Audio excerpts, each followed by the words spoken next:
Migraine പോലത്തെ തലവേദന പല അസുഖങ്ങളിലും കാണാം. ഇപ്പോ ക്ലസ്റ്റർ ഹെഡേക്കിൽ തലേന്റെ ഒരു സൈഡിലാണ് പെയിൻ ഉണ്ടാവുക. എസ്പെഷ്യലി കണ്ണിന് ചുറ്റും സിവിയർ ആയ പെയിൻ ഉണ്ടാവും. കണ്ണ് ചുവക്കുക, വെള്ളം വരിക, കോൾഡ് പോലെ മൂക്കടയുക, ഇങ്ങനെയും കാണാം. എന്നാൽ എക്സാമിനേഷനിലും സ്കാനിങ്ങിലും ഒക്കെ നോർമൽ ആകും. പുരുഷന്മാർക്കാണ് ഈ ടൈപ്പ് തലവേദന കൂടുതലായി കാണാം. അതുപോലെ സൈനസൈറ്റിസ് ആണെങ്കിൽ നെറ്റി, കണ്ണ്, പുരികം, മുഖം ഈ ഭാഗത്തൊക്കെയാണ് പെയിൻ ഉണ്ടാവുക.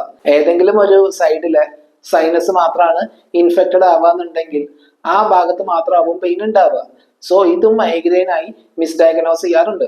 അതുപോലെ കഴുത്തിനുണ്ടാകുന്ന പ്രശ്നങ്ങൾ, എസ്പെഷ്യലി സെർവൈക്കൽ സ്പോണ്ടൈലോസിസ് പോലെയുള്ള കണ്ടീഷൻസ്, കുറെ നേരം ഒരേ പൊസിഷനിൽ ഇരിക്കുക, പ്രത്യേകിച്ച് കഴുത്ത് ബെൻഡ് ചെയ്ത് വായിക്കുക, പഠിക്കുക, മൊബൈലും ലാപ്ടോപ്പും ഉപയോഗിക്കുക, ഇങ്ങനെയൊക്കെ ചെയ്യുന്നവർക്ക് സെർവൈക്കൽ സ്പൈനിന്റെ ഭാഗത്ത് മസിൽസ്, നെർവ്സിലൊക്കെ ഒരു ടെൻഷൻ ക്രിയേറ്റ് ചെയ്യും. ആ ഭാഗത്ത് പെയിൻ ഡെവലപ്പ് ചെയ്യും, പിന്നീട് തലേന്റെ ഒരു സൈഡിലേക്ക് എക്സ്റ്റെൻഡ് ആവും. സോ ഇങ്ങനെയും ഒരു ഭാഗത്ത് മാത്രം തലവേദന അനുഭവപ്പെടാം. ഇങ്ങനെയുള്ള തലവേദന മൈഗ്രെയിൻ ആണ് എന്ന് കരുതി ചികിത്സിച്ചിട്ടോ പെയിൻ തൽക്കാലം കുറയ്ക്കാനുള്ള മെഡിസിൻസ് കഴിച്ചത് കൊണ്ടോ ഇതിന് ഒരു പരിഹാരം ഉണ്ടാവില്ല. അതുകൊണ്ടാണ് തലവേദന കറക്റ്റായി ഡയഗ്നോസ് ചെയ്യണം, അതിന്റെ കാരണം കണ്ടെത്തണം എന്ന് പറയുന്നത്.